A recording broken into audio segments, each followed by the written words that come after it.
بسم اللہ الرحمن الرحیم ان الدین عند اللہ الاسلام۔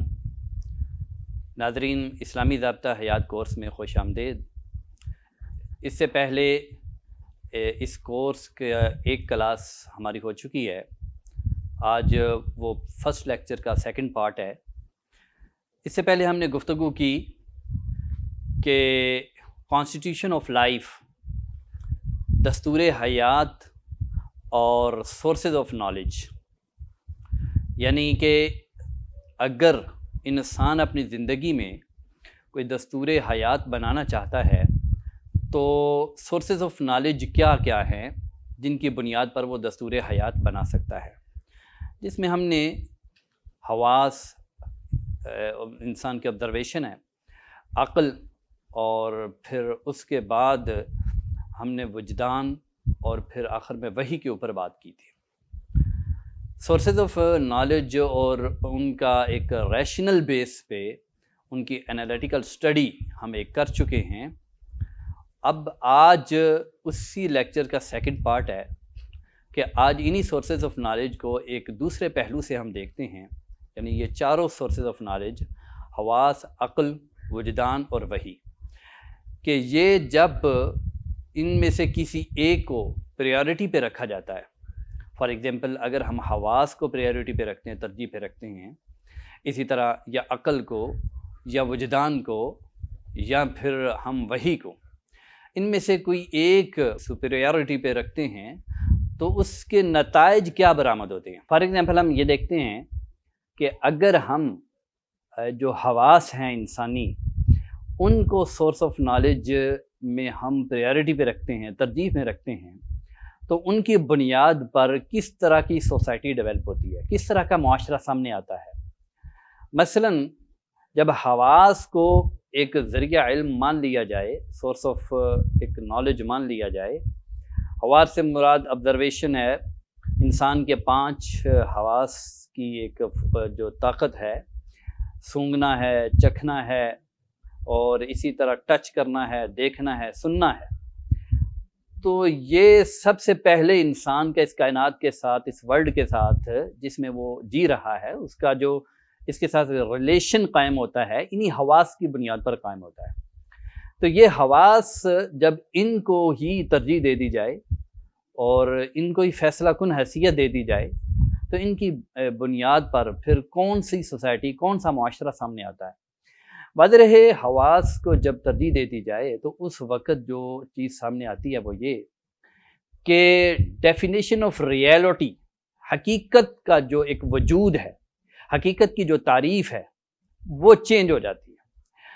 جب حواس کو ذریعہ علم حتمی قرار دے دیا جائے تو مطلب یہ ہوتا ہے کہ بس وہی ریئلٹی ہے جو حواس میں آئے، جو ادراک میں آئے، جو آبزرویشن میں آئے، بس وہی ریئلٹی ہے، اس کے علاوہ کوئی چیز ریئلٹی نہیں۔ جب ہم یہ مان لیں تو مطلب یہ غیبیات کی کوئی حقیقت نہیں، جبکہ قرآن مجید کہتا ہے الذین یؤمنون بالغیب ویقیمون الصلاۃ، غیب پر ایمان لانا اولین شرط ہے اسلام کے ہاں۔ تو حواس کہتے ہیں کہ جو کچھ ہماری آبزرویشن میں آ رہا ہے جسٹ وہ ریئلٹی ہے، جبکہ ایسا نہیں ہے۔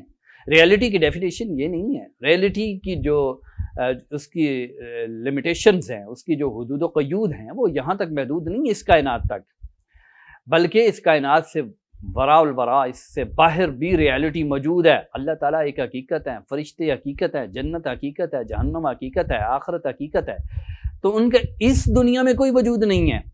تو حواس کو اگر سب کچھ مان لیا جائے تو اس بیس پہ جو ہمیں فیصلہ کرنا پڑتا ہے وہ یہی کہ حقیقت وہی ہے کہ جو یہاں موجود ہے۔ دوسری چیز یہ ہے کہ اگر حواس کی بنیاد پر، جسٹ آبزرویشن کی بنیاد پر، یعنی ریئلٹی جسٹ وہ ہوگی جو آبزرویشن میں آئے، اگر اس کو حقیقت تسلیم کر لیا جائے تو اس کا دوسرا نتیجہ لازماً یہ نکلے گا کہ انسان کی جو طبیعت، جو اس کا مزاج جو تشکیل پائے گا، جو اس کی ہیبٹس تشکیل پائیں گی، وہ یہ کہ وہ غیب پر حاضر کو ترجیح دے گا، جو موجود ہے بس اس کو وہ ترجیح دے گا، اور جو غیر موجود ہے اس کو وہ چھوڑ دے گا۔ تو اس کا مطلب یہ ہے کہ انسان جو ہے وہ کوئی کام کرے اس بیس پہ کہ مجھے اس کا جنت میں آخرت میں صلہ ملے گا، تو یہ سائیکی چینج ہو جاتی ہے، یہ مزاج چینج ہو جاتا ہے۔ انسان بس یہ سوچتا ہے جو یہاں موجود مل جائے، نقد مل جائے، ابھی بس فوراً ملے، وہی بس کافی ہے۔ تو یہ وہ تب ہوتا ہے جب حواس کی بنیاد پر کوئی سوسائٹی ڈیولپ کرے، کوئی اساس رکھے، کوئی وجود جس کا قائم ہو۔ تیسری خرابی حواس کی بنیاد پر حسی تمدن ہم اسے کہہ دیں تو اس کی تیسری خرابی یہ ہے کہ معاشرے کے اندر بد اخلاقیاں وجود میں آتی ہیں، انسان لذت پرست بن جاتا ہے۔ یہ قبح خانے، شراب خانے، یہ سب یہ کیوں ہے کہ انسان حسی تلذذ، حسی لذت وہ حاصل کرنا چاہتا ہے، اپنی حواس کی تسکین چاہتا ہے، وہ نہیں، اس سے آگے نہیں سوچنا چاہتا۔ حواس کی بنیاد پر سوسائٹی وجود میں آئی ہے نا، اسی وجہ سے وہ ایسے ہی سوچتا ہے۔ تو بد اخلاقیاں، بے راہ رویاں وجود میں آتی ہیں۔ شعیب علیہ السلام کی قوم کے حوالے سے قرآن مجید نے بیان کیا ہے کہ وہ ماپ تول میں کمی کرتی تھی۔ کیوں؟ وہاں حسی تمدن تھا، آخرت کا جو عقیدہ ہے وہ کمزور پڑ جاتا ہے یا وہ ختم ہو جاتا ہے، اور حواس جو سامنے حاضر ہے، جو موجود ہے، بس اسی کے اوپر سارا فوکس ہوتا ہے۔ انسان لذت زیادہ سے زیادہ حاصل کرنا چاہتا ہے۔ لوط علیہ السلام کی جو قوم ہے وہ لذت میں وہ الجھ گئی، اس گناہ میں الجھ گئی، حواس پرستی میں الجھ گئی، تو اس کا بھی عذاب، اس کی بھی ہلاکت قرآن مجید نے بیان کی ہے۔ تو یہ حواس کی بنیاد پر وجود میں آنے والا تمدن، کلچر، سوسائٹی، معاشرہ، اس کی قرآن مجید حوصلہ افزائی نہیں کرتا۔ چوتھا اور آخری پوائنٹ یہ ہے کہ جو حسی تمدن ہوتا ہے، اگر انسان اپنی ذات سے تھوڑا سا آگے بڑھ کے سوچ بھی لے، جب اس کی ایک کولیکٹیو شیپ سامنے آتی ہے، جب قوم کی سطح پر سوچا جاتا ہے، تو وہ لذتیت سے افادیت کی طرف چلا جاتا ہے، یعنی انسان قومی مفاد کو ترجیح دیتا ہے۔ کس کی بنیاد پر؟ باقی دنیا کے بالمقابل، باقی جو نیشنز ہیں، ادر نیشنز ہیں، اسے ان سے کوئی سروکار نہیں، اسے بس اپنی قوم سے سروکار ہے۔ پاکستانی سیو رہنے چاہیے، امریکن سیو رہنے چاہیے، باقی ممالک، باقی قومیں کدھر جاتی ہیں، بھاڑ میں جائیں، میرا مفاد، میری قوم کی جو کا مفاد ہے، جو اس کے بہتر ہے، جو اس کے حق میں ہے، وہ محفوظ ہونا چاہیے۔ تو یہ بھی ایک خود غرضی کی شکل ہے، یہ حسی تمدن کی مظاہر ہے۔ 2 عالمی جنگیں جو گزشتہ صدی میں ہوئی ہیں، وہ حسی تمدن کی وجہ سے ہی وجود میں آئی تھی، حسی تمدن کی وجہ سے ہی سامنے آئی ہیں۔ اچھا جی، ہم نے دیکھا کہ حواس کی بنیاد پر جو سوسائٹی، جو معاشرہ وجود میں آتا ہے، اس میں ہمیں کیا خامیاں نظر آ رہی ہیں۔ اگر ہم سورس آف نالج عقل کو مان لیں، ریشنل بیس پہ ہم کہیں کہ سوسائٹی وجود میں آئے، تو یہ بھی درست نہیں ہے۔ پہلے تو تاریخ میں، پوری ہیومن ہسٹری میں، ہمیں کوئی بھی ایک بھی ایسا معاشرہ، ایک بھی ایسی سوسائٹی نظر نہیں آتی کہ جو خالص پیور ریشنل بیس پر وجود میں آئی ہو، خالص عقل کی بیس پر وجود میں آئی، کوئی ایک سوسائٹی بھی۔ ہاں، یہ ہوا ہے کہ کچھ سوسائٹی کے اپنے توہمات تھے، خیالات ہیں اپنے دور کے، تو عقل جو ہے، اس وقت کے جو فلاسفر ہیں، اس وقت کی جو عقلیں ہیں، وہ اس کے لیے دلیلیں تراشتے ہیں۔ آپ ارسطوٹل کو دیکھیں، پلیٹو کو دیکھیں، افلاطون، ارسطو وغیرہ، وہ اپنے دور کے وحشیانہ جو کھیل تھے، جس میں غلاموں کو کچاڑے میں ڈال کر اور شیر چیتوں سے ان کو چیر پھاڑ کروا دیا جاتا تھا، اس کے لیے عقلی دلیلیں دیتے تھے۔ اور سوسائٹی میں 2 طرح کے طبقات، غلام اور آقا، اس کے لیے وہ عقلی دلیلیں دیتے تھے۔ تو حواس جو عقل کی بیس پہ خالص سوسائٹی ہے، وہ ہمیں ہسٹری میں نظر نہیں آتی۔ ہاں، یہ ہوا ہے کہ عقل نے جو ہے توہمات، خیالات جو اس وقت کے اندر رائج تھے، ان کے لیے دلیلیں تراشی ہیں، یہ ہمیں نظر آتا ہے۔ ستی کی رسم تھی ہندوستان میں، ہندو جو ریشنلزم ہے، جو ہندو ریشنلسٹ ہیں، انہوں نے اپنے وقت میں ستی کی رسم کے لیے دلیلیں دی ہیں، آج اسی کو نامعقول کہا جا رہا ہے۔ تو انسان کی ویسے یہ بھی ایک حقیقت ہے کہ انسان کی جو عمل ہے وہ عقل کی بجائے جذبات کے اوپر اس کی زیادہ بیس ہوتی ہے۔ تو اس وجہ سے بھی ہمیں جو کہا جائے کہ عقل جو ہے وہ عمل میں ایک ہمیں دستور حیات دے سکے، تو یہ بھی ناممکن ہے۔ اور دوسری بات یہ ہے کہ عقل کی بیس پہ سوسائٹی وجود میں آ ہی نہیں سکتی۔ حواس کی بیس پہ جو سوسائٹی وجود میں آئی، اس کے مفاسد ہیں، خرابیاں ہیں۔ عقل کی بیس پہ جو سوسائٹی وجود میں، وہ ہو ہی نہیں سکتا، یہ ایک لا حاصل کوشش ہے۔ تیسری بیس تھی وجدان، یعنی اشراقی بنیاد جو ہے اس کے اوپر ایک معاشرے کو جو ہے اساس رکھی جائے۔ تو اس حوالے سے یہ جو معاشرہ ہے یہ کیسا ہوتا ہے؟ یہ معاشرہ بالکل حواس کے الٹ ہے۔ حصی جو تمدن تھا، حصی معاشرہ تھا، اس میں سارا فوکس جسم کے اوپر، مادے کے اوپر اور جو کچھ ہمیں نظر آتا ہے اس کے اوپر تھا، جبکہ اشراقی معاشرے میں سارا فوکس روح کے اوپر ہوتا ہے۔ اس میں بنیادی جو ایک تھیری ہوتی ہے وہ یہی ہوتی ہے کہ یہ جو انسان کی اندر جو اس کا جسم ہے، اس کے اندر روح ہے، وہ روح قید ہوئی پڑی ہے۔ روح ایک بہت بڑے وجود کا حصہ ہے، وہ اس قفس سے، اس پنجرے سے آزاد ہونا چاہتی ہے۔ چنانچہ اس قفس کو توڑ دو، اس پنجرے کو، یعنی انسان کی جو باڈی ہے، انسان کا جو جسم ہے، اس کو ویک کیا جائے۔ گیان دیان عبادتیں بدھازم میں، ہندو مت میں، اسلام میں جو گمراہ صوفیہ تھے، ان کے ہمیں یہ چیزیں نظر آتی ہیں۔ اسی طرح یورپ کا جو ڈارک ایجز ہے، جسے ازمنہ وسطیٰ کہا جاتا ہے، جو یورپین ازمنہ وسطیٰ ہے، اس میں جو سب سے بڑا کرائسس آیا وہ کس وجہ سے آیا؟ وہ رہبانیت کی وجہ سے آیا۔ وہ یہی تھا کہ روح کو اس قفس سے، اس پنجرے سے آزاد کیا جائے۔ ہم نے دیکھا وہ ایک ایسا کلچر تھا جس میں جو انسان دشمن تھا، جس میں بڑے بڑے باصلاحیت لوگ ضائع ہو گئے۔ رہبانیت کی زندگی کو ترقی اور نجات کی معراج سمجھا جانے لگا۔ لوگ آباد بستیاں چھوڑ کر جنگلات اور ویرانوں میں جا بسیرا کیا انہوں نے۔ یہ کیوں ہوا؟ یہ اس وجہ سے، اس تھیری کی بیس پہ کہ وہ ایک ایسا کلچر تھا، ایک ایسی سوسائٹی تھی، ایک ایسا سماج تھا کہ جو آپ کہہ لیں کہ اشراقی تمدن تھا، اشراقی وجدانی ایک معاشرت تھی، وجدان کی بیس پہ آیا تھا۔ تو اس لحاظ سے وجدان کی بیس پہ وجود میں آنے والا معاشرہ بھی ہلاکت اور تباہی ہے۔ یہ اس کے اپوزٹ ہے جو حصی معاشرہ ہوتا ہے، جو حصی تمدن ہوتا ہے، وہ بھی تباہی ہے دوسرے کنارے پر، اور یہ تباہی ہے ایک دوسرے کنارے پر، اس کے اپوزٹ کنارے پر۔ تو عقلی ریشنل جو سوسائٹی ہے وہ تو ہو ہی نہیں سکتی۔ اب پیچھے آ جا کے بچ کے رہ جاتی ہے وحی کی بنیاد پر یا الہامی بنیاد پر وجود میں آنے والا تمدن اور معاشرت، اور اس میں اسپیشلی اسلام کو پیش نظر رکھی۔ اسلام ایک کیسا کنسیپٹ دیتا ہے اور کیسا ایک دستور دیتا ہے، آئیے اس پہ غور کیجئے۔ میں نے فرسٹ لیکچر میں جو بات کی تھی وہ 3 بیسیکلی وجود تھے: انسان، کائنات اور خدا۔ ان تینوں کے بارے میں اسلام جو کنسیپٹ دیتا ہے، انسان کے بارے میں کہتا ہے کہ وہ اللہ کی مخلوق ہے۔ انسان خود مادے کی طرح آٹومیٹیکلی بنا نہیں ہے۔ آگے کائنات کا آئے گا، کائنات یعنی وہ بھی اللہ کی مخلوق ہے۔ انسان اللہ کی مخلوق ہے، وہ اسے اللہ نے یہاں امین بنایا ہے اور اسے کچھ اختیارات دیے ہیں کہ وہ انہیں اللہ کے حکم کے مطابق استعمال کرے۔ اسے اشرف المخلوقات بنایا ہے، دیگر تمام مخلوقات سے برتر اور افضل بنایا ہے، ان کے سامنے گرنے کی ضرورت نہیں ہے۔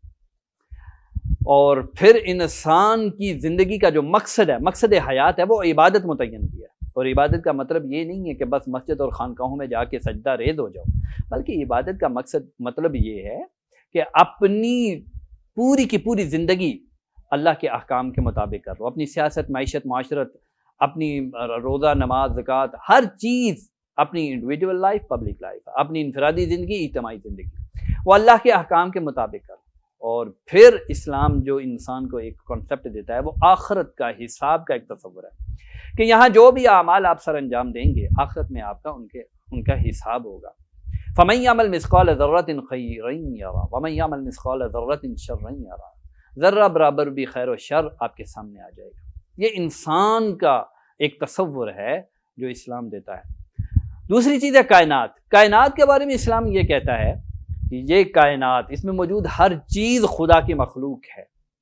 اور پھر دوسری بات یہ ہے کہ اس کائنات کی ہر چیز، انکلوڈنگ ہیومن بینگ، انسانی وجود سمیت، اس کائنات کی ہر چیز کے لیے اللہ نے کچھ قوانین متعین کیے ہیں جنہیں سنت اللہ کہا جاتا ہے، فطرت اللہ کہا جاتا ہے۔ ان قوانین کے مطابق چل رہی ہے، جسے نیچرل سائنسز آپ کہتے ہیں۔ ان قوانین کو دریافت کرو تو یہ ایک تصور دیتا ہے۔ اور ساتھ ہی اسلام کہتا ہے کہ یہ جو انسان کو، یہ اس کائنات کے اندر یہ جو جتنی بھی چیزیں اللہ نے پیدا کی ہیں، ان چیزوں کو انسان اپنے فائدے کے لیے استعمال کرنے کی انسان کو صلاحیت دی ہے. تو یہ کائنات کی چیزیں انسان اپنے فائدے کے لیے استعمال کر سکتا ہے. وَسَخَّرَ لَكُم مَّا فِي السَّمَاوَاتِ وَمَا فِي الْأَرْضِ، یہ اسلام کا ایک کنسپٹ ہے.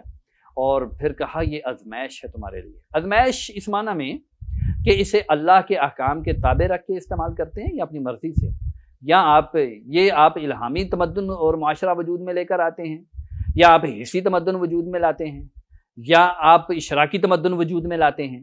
یہ آپ پہ ڈیپینڈ کرتا ہے.